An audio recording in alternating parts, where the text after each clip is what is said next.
প্রস্তাব রাখা হয়েছে তখন বিভিন্ন বিষয়ে আমাদের যেরকম এবার ফ্লাডিংয়ের সময় এত আমাদের 15,000 কোটি টাকার লস হয়েছে, সেই বিষয়ে সামনে রেখেছি।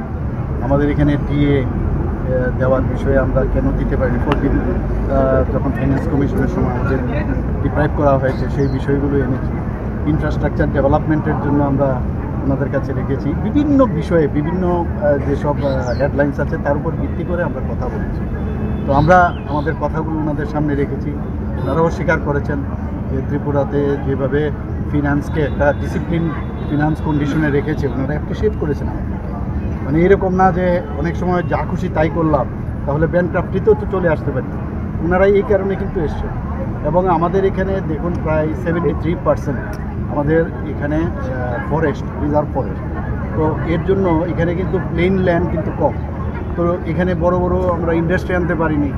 তো যে কারণে আমরা বললাম যে যেহেতু আমরা এই যে কার্বন ডাইঅক্সাইড আমরা অ্যাবজর্ব করতে পারি, তার জন্য আমাদের গত বছর শুরু করেছিল 15 ফিনান্স কমিশন থেকে 10%, আমরা 20% বলেছি। এরকম বিভিন্ন, আমি একটা উদাহরণ দিলাম।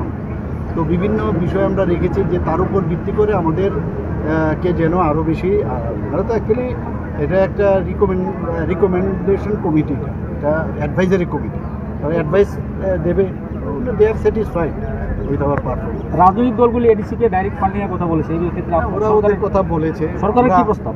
না, আমরা আমাদের মতো করে যা রেখেছি, আমাদের তো মানে ত্রিপুরা সরকার তো থাকতে হবে।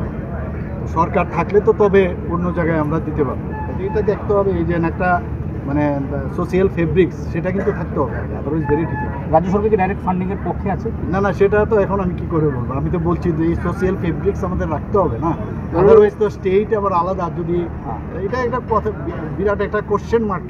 মাননীয় মুখ্যমন্ত্রী অষ্টম বেতন কমিশন নিয়ে কি কোনো পরিকল্পনা রয়েছে? এই বিষয়ে আমরা কথা রেখেছি, ওনাদের সামনে বলেছি আমরা আমাদের কথাগুলো যাতে সাধারণ মানুষের যা কথা, সাধারণ আমাদের যারা মানে খেটে খাওয়া মানুষ থেকে শুরু করে যারা আমাদের সরকারি কর্মচারী আছে, সবার কথাই মানে সবকা সাথ সবকা বিকাশের যা মন্ত্র আমরা সবসময় বলি, সব বিকাশের উন্নয়নের লক্ষ্যে।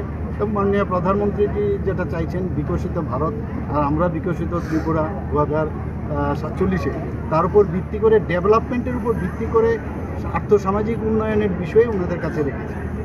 স্যার একটা বিষয়, ছোট্ট একটা